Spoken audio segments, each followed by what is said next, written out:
अरे माँ जी, मैंने कोई स्कैम नहीं किया है। मैंने आपको साफ साफ पहले ही कहा था कि ये मेरा पर्सनल शेफ है जो मेरे लिए खाना बनाएगा, ना कि सबके लिए। लगता है माँ जी ने खुद ही अपने मन से समझ लिया कि शेफ सबका खाना बनाएगा। वही तो। लेकिन माँ जी, अब आपने ही गलत समझा, तो इसमें मेरी कोई गलती नहीं है। अब मैं अमीर हूँ, तो इसका मतलब ये थोड़ी ना है कि मैं अंधे की तरह पैसा खर्च करती रहूं। अरे बेवकूफ समझ के रखा है क्या मुझे, जो मैं सबके लिए शेफ रखूंगी? ये बात तुझे मुझसे शादी से पहले बता देनी चाहिए थी, क्योंकि अगर ये बात मुझे पहले पता होती ना कि आगे चलकर ये सब होगा, तो मैं इस रिश्ते के लिए कभी हाँ नहीं करती। मेरी ही मति मारी गई थी जो मैंने तुझे हाँ कह दिया। हाँ हाँ ठीक है, चलो शेफ, जल्दी से मैंने आपको जो भी कहा है वो सब बना दो, क्योंकि मेरे पेट में चूहे डिस्को डांस कर रहे हैं और उन्हें भी बहुत भूख लगी है। Okay madam. अब तानिया खुद के लिए ही शेफ से खाना बनवाती है और अब इसमें मंजरी का कोई भी फायदा ना होने के कारण वो अब काफी दुखी हो जाती है। ऐसे ही एक रोज, ये सब क्या है तानिया?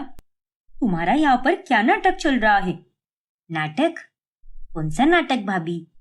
अरे माना कि तुम्हारा खाना तुम्हारा शेफ बना रहा है, लेकिन वो सिर्फ खाना बना सकता है, लेकिन घर के बाकी के काम तो तुम्हें ही करने होंगे ना। और तुम्हें मैंने कब का कह दिया है कि जाकर छत की सफाई करो, लेकिन तुम हो कि अभी तक आराम कर रही हो।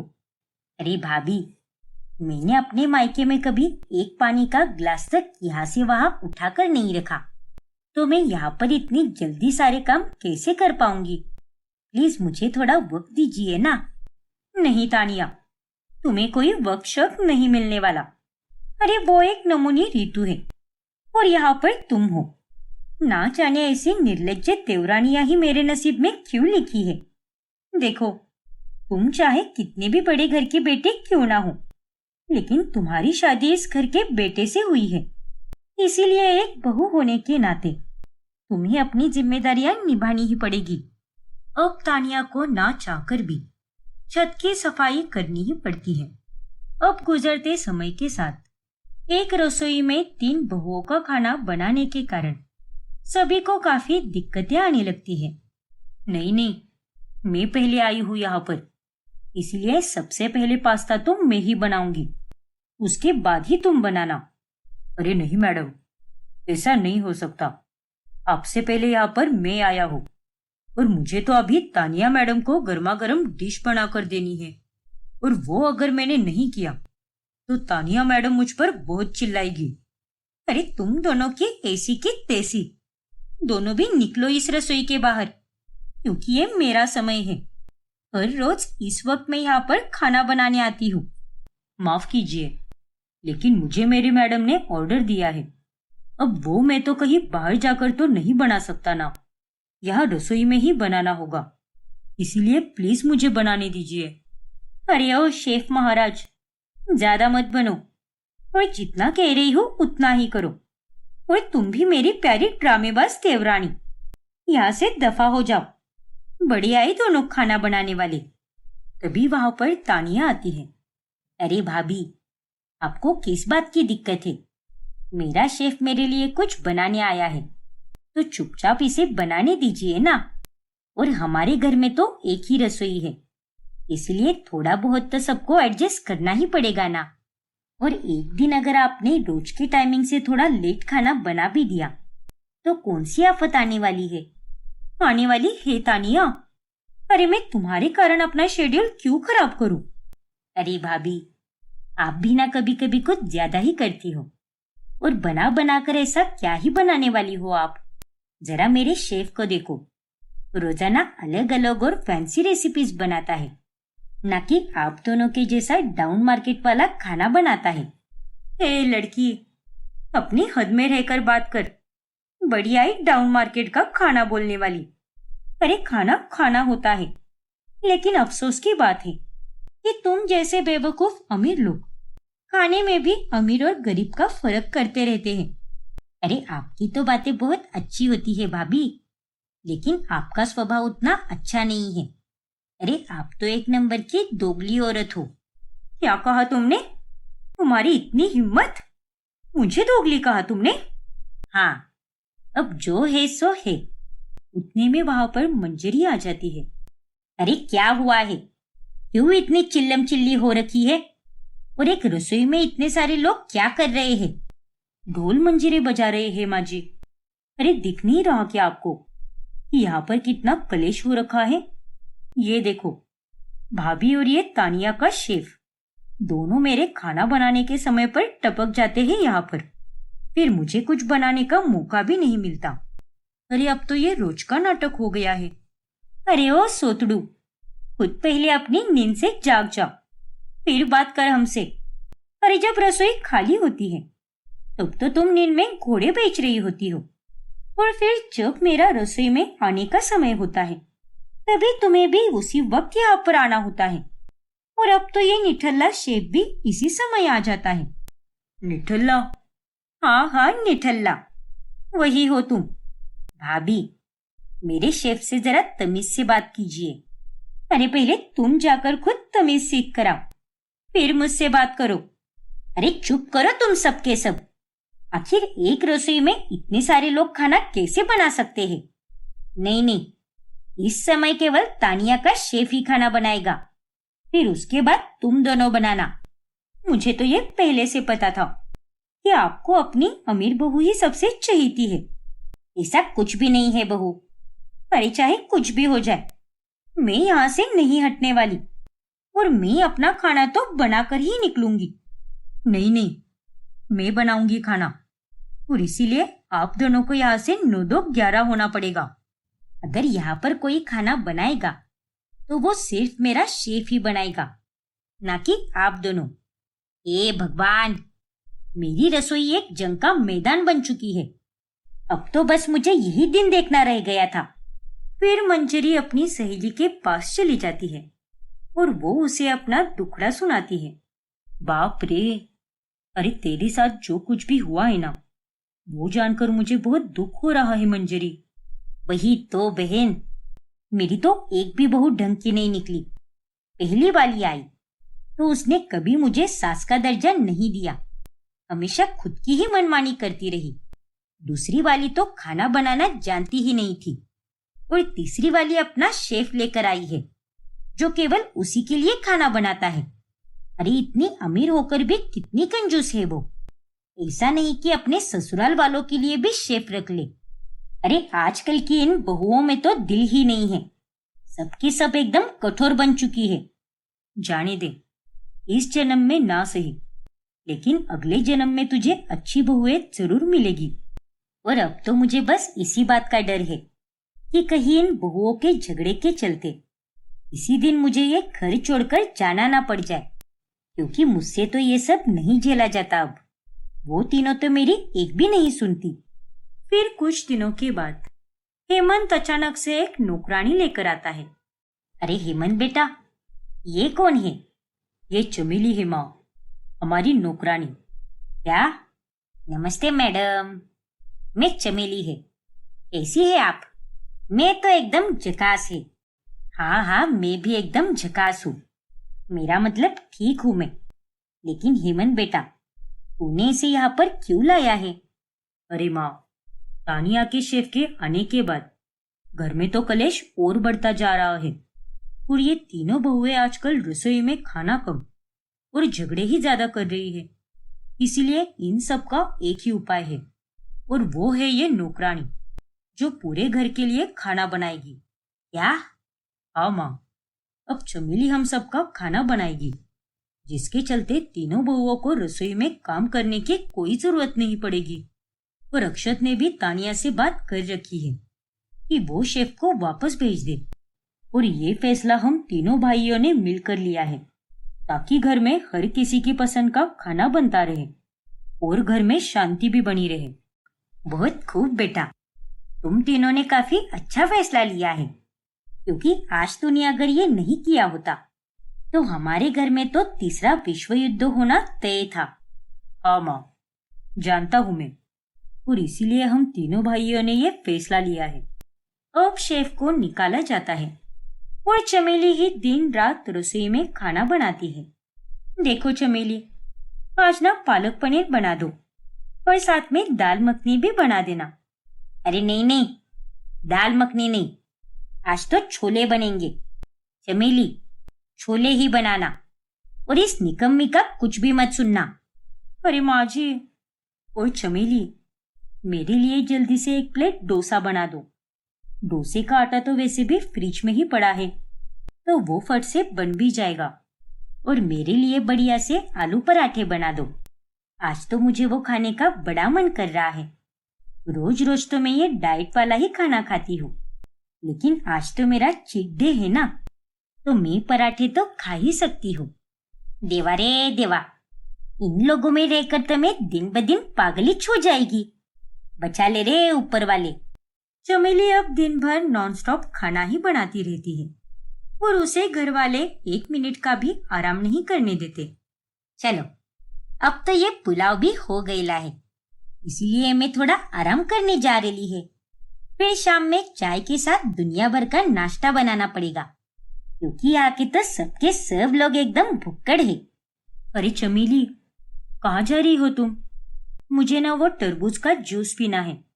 दीपक ने कल ही लाया है ना 2-2 बड़े तरबूज, तो प्लीज मुझे वो बना कर दे दो। अरे लेकिन रितु मैडम, मैं अभी आराम करने जा रही थी। अरे तुम्हें यहाँ पर काम करने रखा है या आराम करने? चलो, अब ज्यादा नखरे मत करो और जो कहा है वही करो।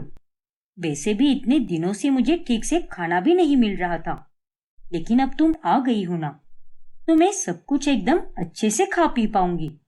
मन तो करेला है कि इन दोनों तरबूजों को इस चुड़ैल के सर में डाल दूं। इसने तो मेरे दिमाग की दही करके रखेली है। फिर ऐसे ही एक रोज, अरे चमेली, ये क्या बना रही हो तुम? अरे मैडम, सुने ना, मैडम ने बोल के रखेला है मेरे को कि आज के खाने में थाली पीठ बनाने का है। नहीं नहीं, सुने ना, मैडम को गोली मारो और मेरे लिए जल्दी से ओट्स बना दो, वरना देर हो गई तो मैं खा नहीं पाऊंगी, क्योंकि मैं बाकी लोगों की तरह बिल्कुल नहीं हूँ जो मुंह उठाकर कभी भी कुछ भी खा लूं। मेरा एक स्पेशल टाइम टेबल है और मैं उसी के चलते खाना खाती हूँ। अरे लेकिन मैडम, जितना कहा है उतना ही करो। उस सुनेना का सुनने की कोई जरूरत नहीं है। अरे क्यों ना सुने वो? और एक दिन अगर तुम थोड़ा इंतजार कर भी लोगी तो तुरंत मोटी नहीं हो जाओगी। और ये थाली पीठ सिर्फ मैंने मेरे लिए नहीं बना रही हूँ, यहाँ घर में बाकी के लोग भी रहते हैं, तो ये थाली पीठ सबके लिए बन रहे हैं। मिल गया आपको पॉइंट झगड़ा करने का। चलिए अब कीजिए झगड़ा। 1 2 3 स्टार्ट। अरे पॉइंट तो तुम्हें चाहिए होता है। अरे मैं तुम्हारे और रितु की तरह बचकानी नहीं हूँ जो बात बात पर झगड़ा करूं। अब इसमें मुझे घुसेड़ने की क्या जरूरत थी भाभी? और मैं भी कोई बचकानी नहीं हूँ, इसलिए प्लीज जरा सलीके से पेश आओ। अरे ये शब्द तुम्हारे मुंह में शोभा नहीं देता रितु। अरे देवा, ये तीनों तो फिर से चालू हो गई। मैं तो कल से इधर आई गई नहीं रे बाबा। मेरे को तो बस पैसा चाहिए, लेकिन इस तरह के माहौल में काम कर करके मेरे को जल्दी मेंटल हॉस्पिटल में भर्ती होना पड़ेगा। मैं तो जा रही है, फिर तुम सब अपना अपना खाना खुद ही बनाते रहो। क्या? अरे नहीं चमेली, रुक जाओ, प्लीज रुक जाओ चमेली। चमेली रुक जाओ। देखा भाभी, आपके कारण ही चमेली ये काम छोड़कर चली गई। अरे चुप करो तुम। अरे ये सब तो तुम दोनों के कारण हुआ है। वाह जी वाह, उल्टा चोर कोतवाल को डांटे। बस बहुत हुआ तुम तीनों का। अरे तुम तीनों ने तो मुझे कभी आज तक मेरी मर्जी का खाना तक बनाकर नहीं दिया।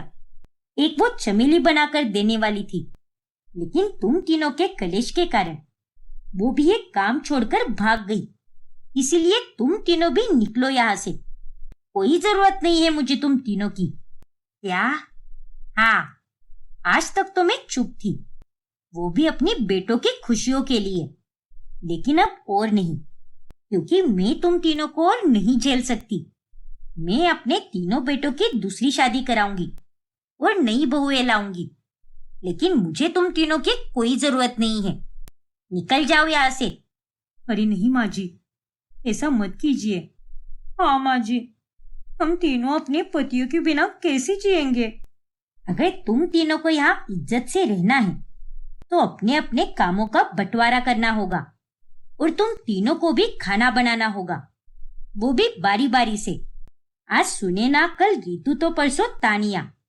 रितु और तानिया, मैं जानती हूँ कि तुम दोनों को खाना बनाना नहीं आता, तो पहले सुनैना से सीख लो खाना बनाना। लेकिन तुम दोनों को काम तो करना ही होगा, वरना बांधो अपना सामान और चलती बनो यहाँ से। ना बाबा ना, माँ जी, हम सारा खाना बनाना सीख लेंगे और अच्छे से घर का सारा काम भी करेंगे। लेकिन प्लीज माँ जी, हमें इस घर से मत निकालिए। हाँ माँ जी, हम तीनों मिल बांट कर एक साथ काम करेंगे और आपको शिकायत का कोई मौका नहीं देंगे। हाँ माँ जी, आज से हम तीनों बिल्कुल भी झगड़ा नहीं करेंगे, और इस बात की गारंटी मैं देती हूँ आपको। ठीक है, फिर दिया मैंने तुम तीनों को आखिरी मौका, लेकिन आगे से खाना मेरे हिसाब से ही बनेगा। इस तरह से वो तीनों बहुएं लाइन पर आ जाती है और वो सारा काम मिल बांट कर करती है। हाँ रुबीना, अब मेरे घर वाले कुछ दिनों के लिए बाहर गए हैं, इसीलिए मैं यहीं पर रहूंगी। ठीक है ना आंटी? हाँ ईरा, अरे ये घर तो तेरा ही है, तो पूछने की क्या जरूरत है तुझे? लेकिन हीरा, मिल मिल के तुम्हें हमारा ही घर मिला है क्या? अरे अगर यहाँ वहां पर रुकना ही था तो तुम भी अपने घर वालों के साथ क्यों नहीं चली गई? क्यों रुकी यहाँ पर? ए मूर्ख लड़की, ज्यादा जबान मत चला, वरना एक फन करके लाफा मारूंगी तो सीधे अपने माँ के पास जा पहुंचेगी। बड़ी आई हमारा घर कहने वाली। अरे ये अर्नव की बचपन की दोस्त है, मेरी पड़ोसन की बेटी, और इस घर में उसकी कीमत तुझसे ज्यादा है। और तू होती कौन है इसको ये सब बोलने वाली? मैं इस घर की मालकिन हूँ, ना कि तू। पर माँ जी। चुप, वरना मैं सच में तेरा गाल लाल, पीला और नीला कर दूंगी। जाओ वीरा बेटी, तुम ऊपर के कमरे में चली जाओ। वो कमरा 2 दिन पहले ही साफ किया है, तो अपना सारा सामान ठीक से रख लो। ठीक है आंटी। रुबीना को अब बहुत गुस्सा आता है फिर खाना बनाते समय। अब तो ये हीरा नाम की आफत मेरे घर में ही रहने आ गई है। ये बिल्कुल किसी चुंबक की तरह मेरे अर्नव से चिपकी रहती है। मुझे तो उसकी बहुत चिंता सता रही है। कमला रुबीना की ये सारी बातें रसोई के बाहर से सुन लेती है। अच्छा, तो अब इस कल्लो को इस ईरा से परेशानी हो रही है। इसके मन में ये डर सता रहा है कि कहीं ईरा नाम की चिड़िया इसके पति को उड़ा ना ले जाए। अब मैं इसकी कमजोरी समझ गई, और अब तो मैं इसे घर के बाहर निकाल कर ही रहूंगी। फिर कमला फौरन ईरा के पास चली जाती है। ईरा बेटा, सच सच बताना, तुझे मेरा अर्नव बेटा पसंद है ना? अरे आंटी, आप ऐसे अचानक से ये क्या सवाल कर रही हो? हिचकिचाने की कोई जरूरत नहीं है। तू एकदम मन खोलकर अपने दिल की बात बता। मैं तो हमेशा से ही तेरे साथ एक सहेली की तरह पेश आई हूँ, तो मुझसे क्या डरना? हाँ आंटी, मैं अर्नव को बहुत पसंद करती हूँ, पर वो तो मेरे हाथ से निकल गया ना। अब रुबीना उसकी बीवी बन गई है। तो क्या हुआ? अगर पाना चाहो तो इस दुनिया में ऐसी कोई चीज नहीं है जो नहीं पाई जा सकती। बस हिम्मत और जज्बा होना चाहिए। देख, तुझे अर्नव चाहिए और मुझे उस काली कोलूटी रुबीना को इस घर से बाहर निकालना है, और मेरे बेटे की जिंदगी से भी, क्योंकि मैं भी यही चाहती हूँ कि मेरी बहू तेरी तरह दूध जैसी गोरी चिट्टी हो, ना कि उस काली कलूटी की जैसी। वो सब तो ठीक है आंटी, पर रुबीना हम सबकी जिंदगी में से कैसे निकलेगी? वो कोई फुटबॉल थोड़ी ना है जो लात मारी और उड़ गई। रुबीना को तुझसे जलन होने लगी है, क्योंकि तू अब उसके और अर्नव के बीच आ रही है। इसीलिए कह रही हूँ, अब तू और ज्यादा घुस उन दोनों के बीच में। क्या? हाँ, अर्नव के इतने करीब जा कि वो रुबीना जल जल कर राख हो जाए और सब कुछ छोड़कर चली जाए। लेकिन आंटी, ये काम कहने में जितना आसान है, करने में उतना ही मुश्किल भी है। देख ईरा, तुझे अर्नव चाहिए कि नहीं, ये पहले बता मुझे। अरे हाँ आंटी, 100% चाहिए। तो फिर तुझे ये सब करना ही होगा। ठीक है आंटी, अगर अर्नव को अपना बनाने के लिए मुझे इतने सारे पापड़ बेलने पड़ेंगे तो मैं तैयार हूँ।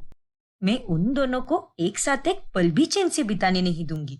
फिर रात में जब अर्नव और रूबीना अपने कमरे में प्यार भरा समय बिता रहे होते हैं, तभी ईरा दरवाजे पर खटखटाने लगती है।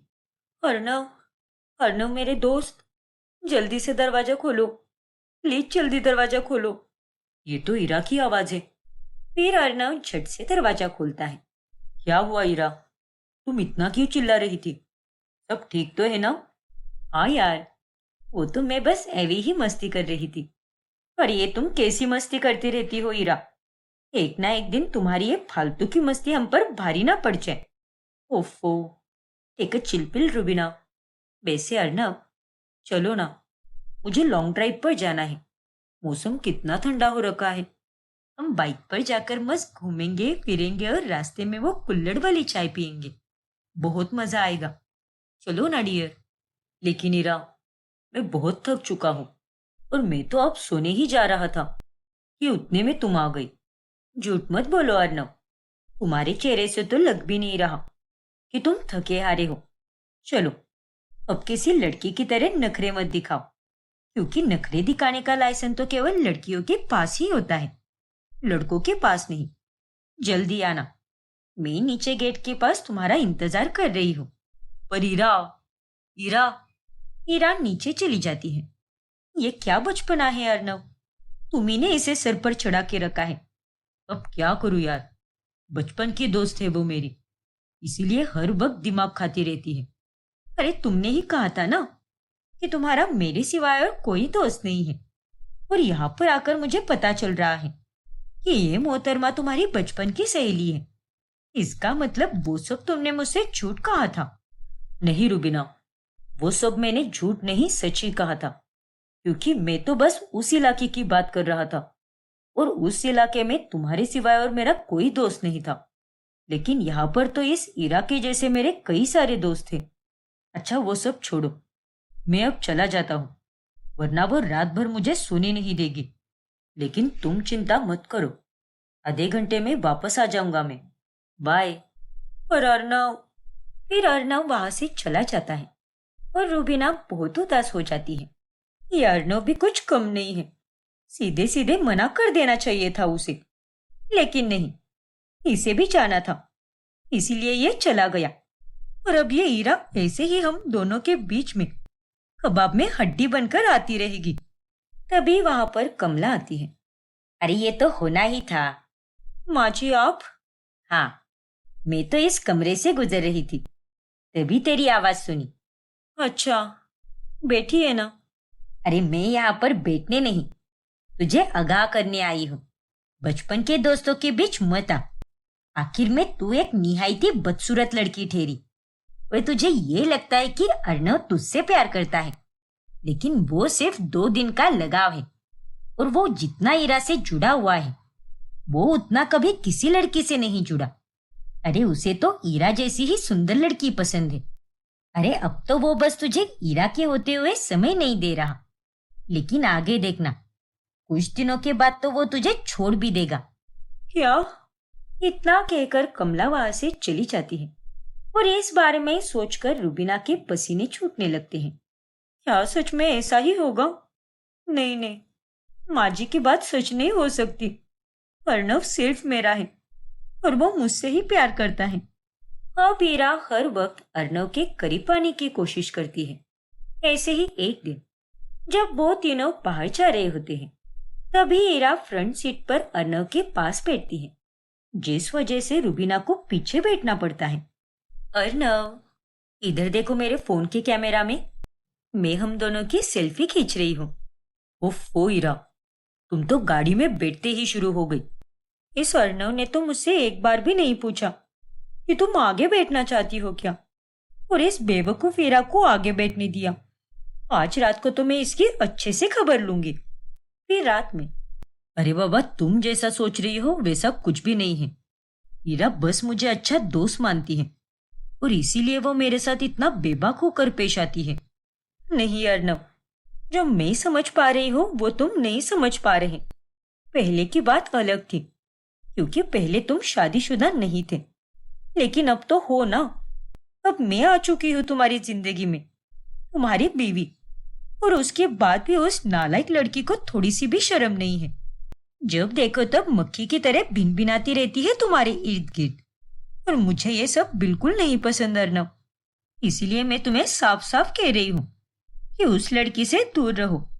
ठीक है बाबा, आपका हुक्म सर आंखों पर मेरी बीवी साहिबा। मैं कोई मजाक मस्ती के मूड में नहीं हूँ अर्नव, ये बात बहुत गंभीर है। अरे हाँ बाबा, मैं समझ रहा हूँ। चिल मेरी जान, जैसा तुम कहोगी वैसा ही होगा। फिर अगले दिन जब अर्नव घर के बाहर जा रहा होता है, तभी अरे रुको ना अर्नव, क्या मैं भी तुम्हारे साथ चलूं? मुझे तो घर में बैठे बैठे बहुत बोर हो रहा है, इसीलिए कह रही हूँ। नहीं ईरा, तुम अंदर जा, मुझे काम है। लेकिन अर्नव, अब अर्नव ईरा से थोड़ा दूर ही रहने लगता है। फिर ईरा ये बात कमला को बताती है। अरे आंटी, 2 दिन से अर्नव के बर्ताव में बहुत बदलाव आ चुका है। वो मेरे साथ ठीक से बात भी नहीं करता। लगता है उस काली कलूटी रूबीना ने उसे तुझसे दूर रहने के लिए कहा है। हाँ आंटी, मुझे भी अब ऐसा ही लग रहा है। लेकिन तू फिक्र मत कर, जब ये सीधी उंगली से ना निकले तो उंगली को टेढ़ा करना ही पड़ता है। अब तक तो मैं सीधे रास्ते पर चल रही थी, लेकिन मैं अब टेढ़े रास्ते पर चलूंगी। उतने में वहां पर उपेंद्र आकर सब कुछ सुन लेता है। अरे कौन सी चाल चलने की बात हो रही है कमला? क्या गोलमाल है? जी कुछ भी तो नहीं, वो हम दोनों तो बस ऐसे ही गपशप कर रहे थे। चल हीरा बेटा, हमें मॉल जाना है ना, जल्दी चल वरना देरी हो जाएगी। हाँ आंटी, चलो। फिर ईरा और कमला फौरन वहां से निकल जाती है, और ये देखकर उपेंद्र को उन पर थोड़ा सा शक हो जाता है। फिर अगले दिन कमला और ईरा चाल चलकर अर्नव की बैग में एक रिंग और चिट्ठी डाल देती है। और जब रूबीना उसकी बैग में से टिफिन निकालने जाती है, तभी अरे ये क्या, ये रिंग और चिट्ठी? क्या लिखा है इसमें? डियर ईरा, ये रिंग मैंने तुम्हारे लिए लाई है। मैं जानता हूँ कि मैंने जल्दबाजी में उस काली रूबीना से शादी कर ली, लेकिन अब मुझे एहसास हो रहा है कि मैंने कितनी बड़ी गलती की है। और मुझे अब समझ आ रहा है कि मेरा दिल सिर्फ तुम्हारे लिए ही धड़कता है, और इस बदसूरत रूबीना से तो मुझे बस लगाव हो गया था। लेकिन तुम कुछ दिनों के लिए रुक जाओ, फिर मैं रूबीना को मेरी जिंदगी से रफा दफा करके तुम्हारे साथ शादी कर लूंगा। और ये बातें मैं तुम्हें सामने से नहीं कह पाऊंगा, इसीलिए हिम्मत जुटाकर चिट्ठी के द्वारा मैं अपने जज्बात बयां कर रहा हूँ। वो चिट्ठी पढ़कर रूबीना पूरी तरह टूट जाती है। फिर अर्नव के आने के बाद वो उससे खूब लड़ती है। मेरा विश्वास करो रूबीना, ये हैंडराइटिंग भले ही मेरी जैसी है, पर ये चिट्ठी मैंने नहीं लिखी है, और ना ही ये रिंग मैंने लाई है। अरे मुझे भी समझ नहीं आ रहा कि ये सब मेरे बैग में कैसे आ गया। झूठ, सरासर झूठ बोल रहे हो तुम अर्नव। मुझे जिस बात का डर था वही हुआ। माँ जी ने सही कहा था कि अर्नव का तो 2 दिन का लगाव था, और वो तुझे भूलकर हीरा के पास चला जाएगा, और वही हुआ। इतने बड़े धोखेबाज आदमी हो तुम। छी। नहीं रूबीना, ये सब झूठ है। मैं सिर्फ और सिर्फ तुमसे ही प्यार करता हूँ, ना कि उस हीरा से। तुमने कहा कि मैं उससे दूर रहूं, इसलिए पिछले 2 से 3 दिनों से मैंने उसके साथ ठीक से बात भी नहीं की है। अरे चुप रहो तुम। तुम्हारे खाने के दांत अलग हैं और दिखाने के दांत अलग। लेकिन अब बस, बहुत हुआ। मैं अब एक पल के लिए भी यहाँ पर इस घर में नहीं रुकूंगी। जा रही हूँ मैं वापस। और प्लीज मुझे मनाने के लिए मेरे मायके मत आना, और ना ही मेरे घर पर फोन करना। आज से तुम्हारा और मेरा रिश्ता खत्म। क्या? ये तुम क्या कह रही हो रूबीना? प्लीज रुक जाओ, एक बार मेरी बात तो सुन लो। अरे तुम्हें मुझ पर इतना भी भरोसा नहीं है क्या? रूबीना अर्नव की एक नहीं सुनती, और वो उसे छोड़कर चली जाती है। अर्नव उसे मनाने के लिए उसके घर चला जाता है। और तेजेंद्र और ललिता उसे वहां से जाने के लिए कहते हैं। बेचारा अर्नव अब काफी अकेला पड़ जाता है। वहीं दूसरी तरफ कमला और ईरा की खुशी का कोई ठिकाना नहीं होता। ऐसे ही एक दिन, ये देखो अर्नव, मैंने तुम्हारे लिए अपने हाथों से गाजर का हलवा बनाया है। चक्कर बताओ ना, कैसा बना है? प्लीज ईरा, चली जाओ यहाँ से। मुझे अकेला छोड़ दो। मैं बात करने के मूड में बिल्कुल नहीं हूं। अरे यार, अब जो हो गया सो हो गया ना। रुबीना को भूल जाओ अर्नव। अरे कब तक ऐसे सदमे में बैठे रहोगे? देखो ईरा, मैं बहुत ही इज्जत से कह रहा हूं, प्लीज लीव मी अलोन। फिर ईरा वहां से चली जाती है। तू चिंता मत कर, उसे ठीक होने में थोड़ा समय लगेगा, लेकिन बाद में वो तेरा ही होगा, देखना तू। हाँ आंटी, मैं सब्र करूंगी। वही दूसरी तरफ, अरे हमने तो पहले ही कहा था कि ये शादी मत करो, लेकिन उस अर्नव ने हमें अपनी बातों में फंसा दिया और हम भी फंस गए। ना तो ये शादी होती और ना ही हमारी बेटी को इतना दुख झेलना पड़ता। आप तो न फिक्र मत कीजिए, मैं बिल्कुल ठीक हूँ। माना कि इन सब से गुजरना थोड़ा मुश्किल है, लेकिन मैं पूरी तरह से ठीक जरूर हो जाऊंगी। अर्नव रुबीना को रोजाना कॉल्स और मैसेजेस करता है, लेकिन वो उसे कोई जवाब नहीं देती। एक पल में ये सब क्या हो गया? पर एक बात मुझे समझ नहीं आई, अगर मेरी बैग में वो रिंग और चिट्ठी मैंने नहीं रखी, तो फिर किसने रखी होगी? ये जरूर किसी की चाल है, मुझे और रुबीना को अलग करने के लिए। लेकिन ऐसा कौन कर सकता है? माँ या फिर ईरा? ईरा को मैं पसंद हूँ, और ये बात तो मैं धीरे धीरे समझ चुका हूँ। कहीं ये सब ईरा ने तो नहीं किया, क्योंकि माँ तो ये सब नहीं कर सकती। अगर उन्हें रुबीना को मुझसे अलग करना होता, तो वो रुबीना को इस घर में रहने भी नहीं देती। अर्नव का शक अब ईरा पर जाता है। फिर वो एक चाल चलकर ईरा को अपने पास बुलाता है। ईरा, तुमने बिल्कुल सही कहा था। अब एक हफ्ते के बाद मुझे समझ आ रहा है कि जो हो गया सो हो गया। बीते हुए कल को भूलकर मैं भी अपने जीवन में आगे बढ़ना चाहता हूँ, अपने जीवन की नई शुरुआत करना चाहता हूँ, और वो भी तुम्हारे साथ। ओ माय गॉड, सच अर्नव? हाँ Ira, I love you so much. मुझे एहसास हो चुका है कि मैं तुमसे ही प्यार करता हूँ, और उस रुबीना से तो मुझे बस एक लगाव हो गया था। मुझे तो यकीन ही नहीं हो रहा अर्नव, मैं भी तुमसे प्यार करती हूँ। I love you too Arnav. पर यार, एक बात मुझे समझ नहीं आई, वो चिट्ठी और रिंग तो मैंने नहीं रखी थी वहां पर, फिर किसने रखी होगी? तुम्हें कोई आइडिया है क्या? अरे वो सब तो मेरा और आंटी जी का ही किया धरा था। हमने ही वो चाल चली थी ताकि तुम और रुबीना अलग हो सको। क्या? ओ तेरी, ये मैंने क्या बोल दिया? बहुत खूब हीरा, यही जानना था मुझे, इसीलिए मैंने झूठ मूठ की ये चाल चली, ताकि तुम्हारे मुंह से सब कुछ सच उगलवा सकूं। मैं तुमसे कोई प्यार व्यार नहीं करता, और ये सब बस एक झूठ था। क्या? हाँ हीरा, लेकिन तुमने और माँ ने हमारे साथ बहुत गलत किया है। अब अर्नव रुबीना के माता पिता को फोन करके सब बता देता है, जिसके बाद रुबीना फौरन वहां पर आ जाती है। ये सब झूठ है बेटा, मैंने ऐसा कुछ भी नहीं किया है। झूठ मत बोलिए माँ, आपका और ईरा का सच सबके सामने आ चुका है।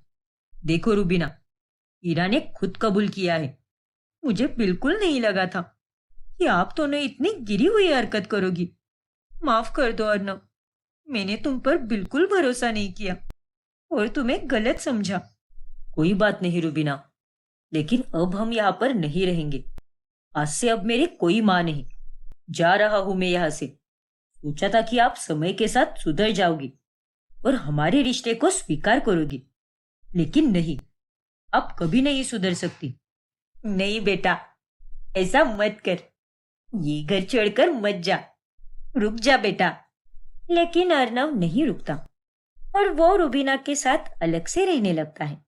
और इस तरह अंत में कमला अपने किए पर खूब पछताती रहती है।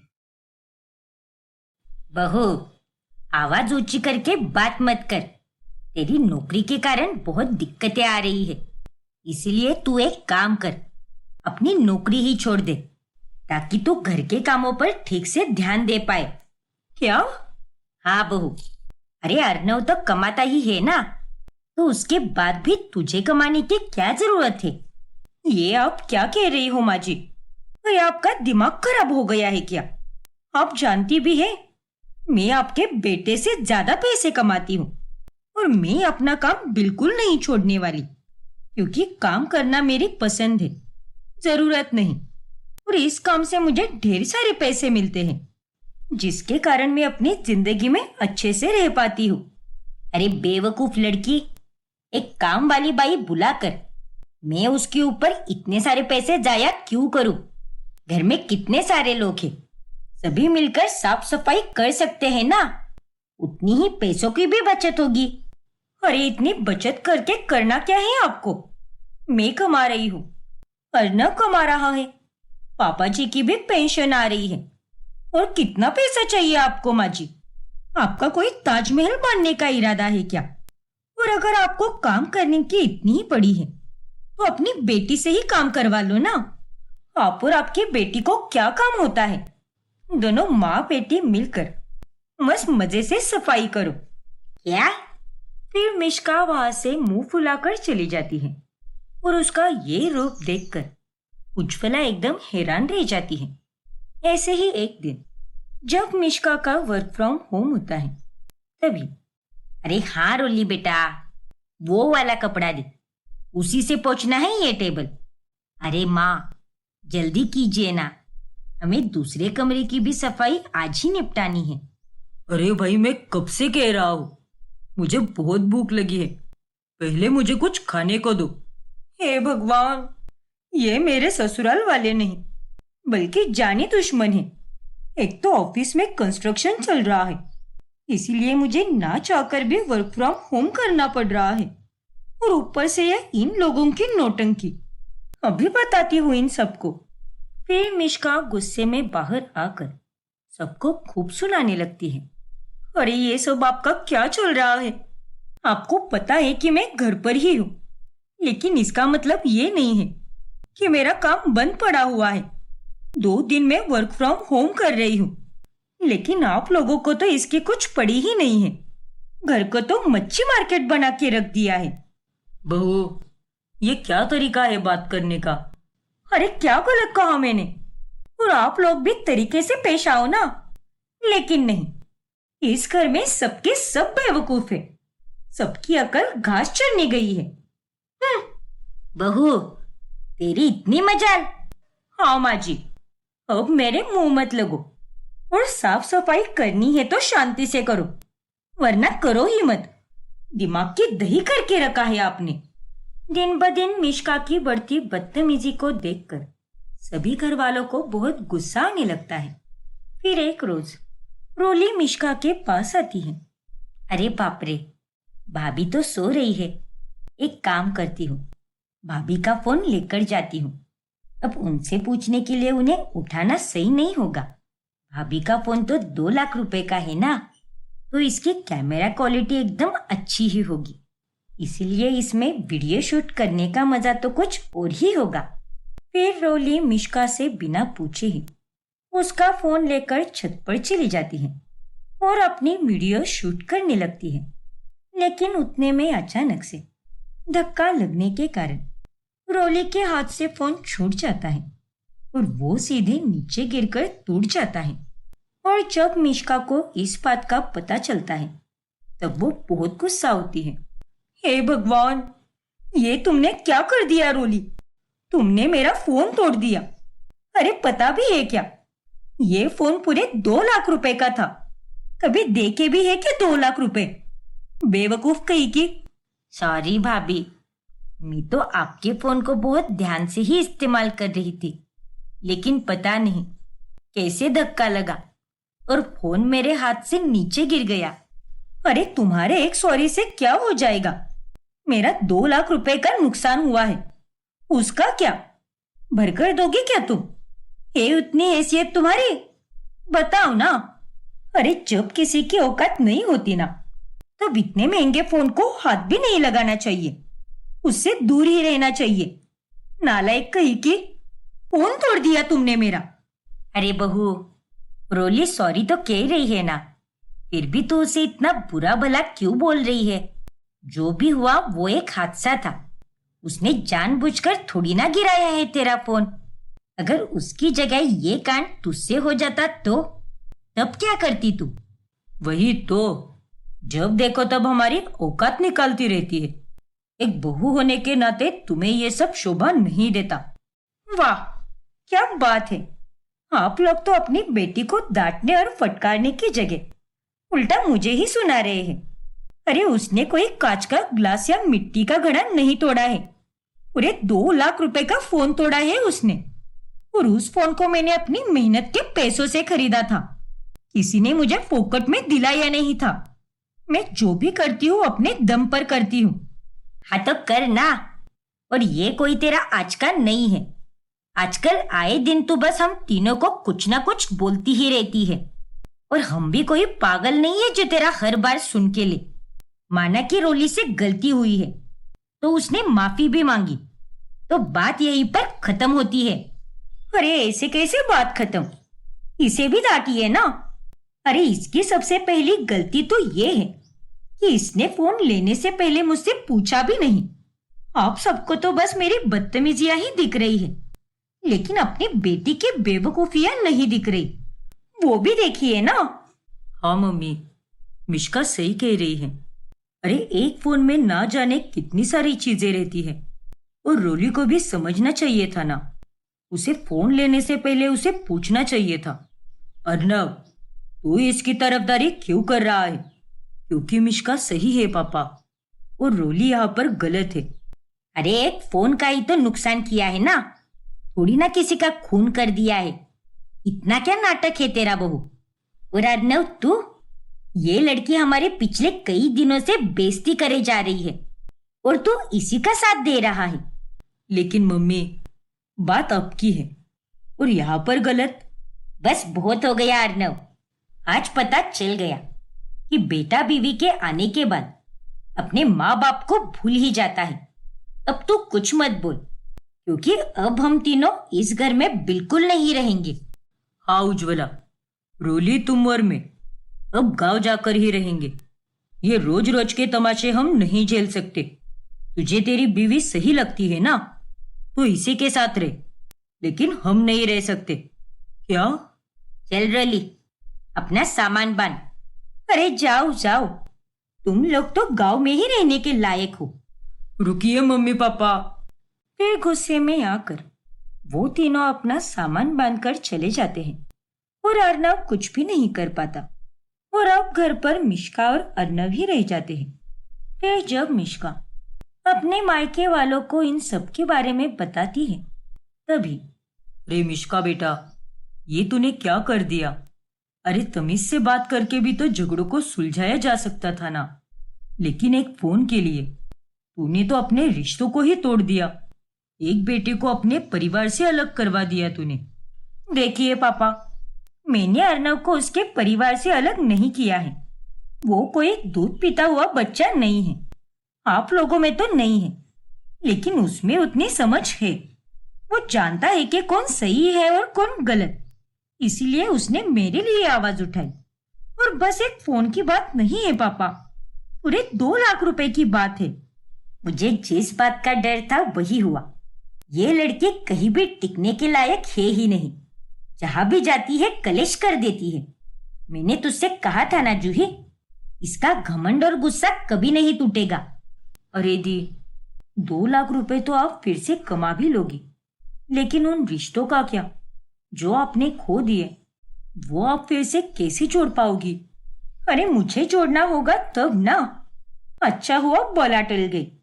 अब बस मैं और मेरा अर्नव। वैसे भी अर्नव के कारण ही मैं उसके परिवार के साथ अच्छी बनने का नाटक कर रही थी, लेकिन और कितना अच्छी बनने का ढोंग करती मैं कोई बाकी लड़कियों की तरह बेचारी बनकर सब कुछ सुनने वालों में से बिल्कुल नहीं हूँ। मुझे अपनी बात रखनी अच्छे से आती है। अरे तो बात रखने का भी एक तरीका होता है, दूसरों को नीचा दिखाकर और बदतमीजी करके बात रखना, ये सरासर गलत है बेटा। सभी लोग उसे बहुत समझाते हैं, लेकिन मिश्का किसी की भी नहीं सुनती। ऐसे ही एक दिन, अरे मिश्का, चलो ना, आज हम दोनों डिनर डेट पर चलते हैं, उसी रेस्टोरेंट में जहाँ का खाना और माहौल तुम्हें बहुत पसंद आता है। बहुत दिन हो गए यार, हम दोनों ने एक दूसरे के लिए वक्त निकाला ही नहीं, और तुम तो हर वक्त किसी ना किसी काम में ही रहती हो। नहीं अर्नव, मैं तुम्हारी तरह खाली फोकट नहीं बैठी हूँ। पर तुम जानते हो ना, मैं तुमसे हायर पोजीशन पर हूँ। मुझ पर काफी सारी जिम्मेदारियां होती हैं, काफी सारे काम भी होते हैं। इसलिए मैं अब अगले 1 महीने तक तुम्हारे साथ कहीं भी नहीं आ सकती। चलो अब जाओ यहाँ से, मुझे बहुत काम करना है। ठीक है, तुम अपना काम ही करती रहो।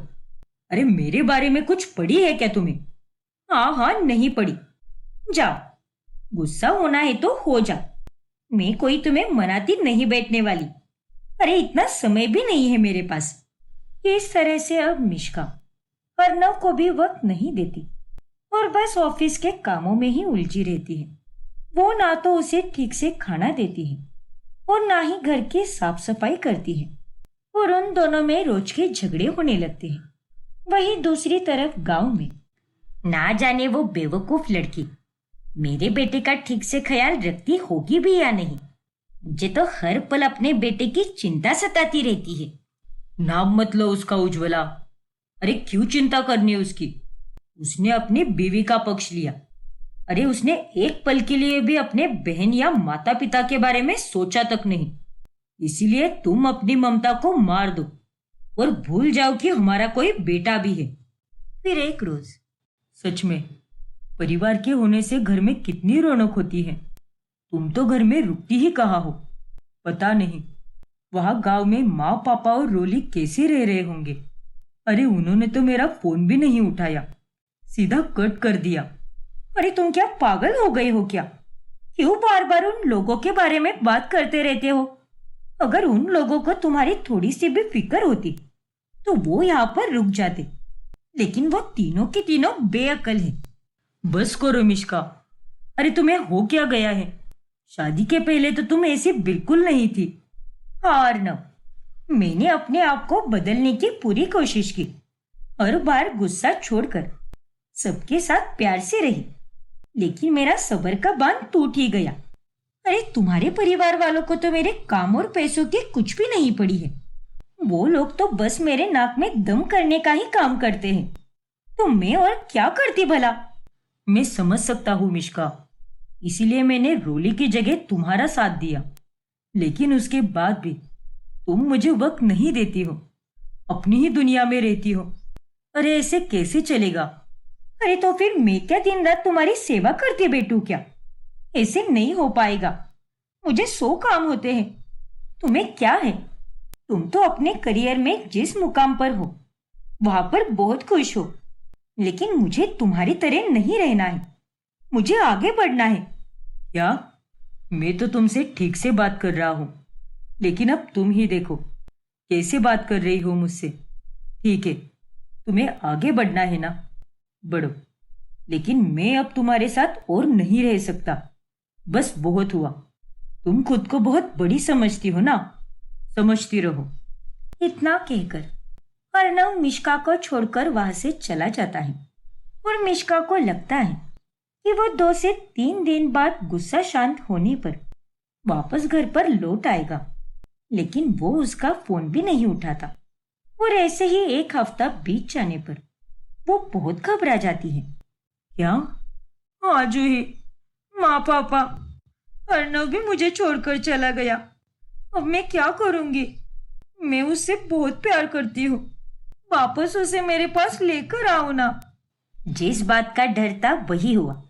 अरे इसीलिए मैं तुझे शुरुआत से समझाती आ रही हूँ कि छोड़ दे ये घमंड करना, अंत में कुछ भी नहीं बचेगा तेरे पास। और वही हुआ। हाँ दी, आपको अपने आप में सुधार लाना चाहिए था। जहां गलत है वहां पर आप बोलिए ना, लेकिन सही तरीके से। आपने हमेशा हर बात को गलत तरीके से ही बोला है। अरे आपकी कड़वी बातों से ना जाने कितनों का दिल दुखा होगा, और किसी का भी दिल दुखाना इस दुनिया का सबसे बड़ा पाप होता है दी। अरे जिस काम और पैसों का तुझे इतना गुरूर है, क्या फायदा है इसे पैसों का, जब उसका वापर करने के लिए और अपनी खुशियां बांटने के लिए तेरे पास अपना परिवार ही ना हो। असली खुशी पैसों से नहीं होती बेटा, बल्कि वो तो अपने परिवार से होती है। हाँ पापा, आप सही कह रहे हो। ये सब मेरे घमंड के कारण ही हुआ है। अगर मैं अपने काम को महत्व ना देकर अपने परिवार को महत्व देती तो शायद आज ये दिन नहीं आता। मुझे आप सब भी माफ कर दीजिए और अब मैं उन लोगों से भी माफी मांगने जा रही हूँ। और शुक्रिया मुझे अपनी सारी गलतियों का एहसास दिलाने के लिए। मिष्का अर्णव का पता लगाकर वो उससे हाथ जोड़कर माफी मांगती है। मिष्का, प्लीज हाथ मत जोड़ो। अरे मुझे इस बात की बहुत खुशी है कि तुम्हें तुम्हारी गलतियों का एहसास हो चुका है। तुम कभी गलत नहीं थी, बस तुम्हारे बात करने का तरीका गलत था। वैसे तुम दिल की बहुत अच्छी हो। मुझे माफ करने के लिए बहुत शुक्रिया अर्णव। मैं अब गाँव भी जाऊंगी और माँ पापा और रोली से माफी मांगूंगी। तब तक माफी मांगूंगी जब तक वो लोग मान नहीं जाते, क्योंकि मैं अब सब कुछ ठीक करना चाहती हूँ अर्णव। फिर गांव जाकर मिष्का तहे दिल से सबसे माफी मांगती है और वो लोग भी उसे माफ कर देते हैं, जिसके बाद पूरा परिवार फिर से एक साथ आकर खुशी से रहने लगता है।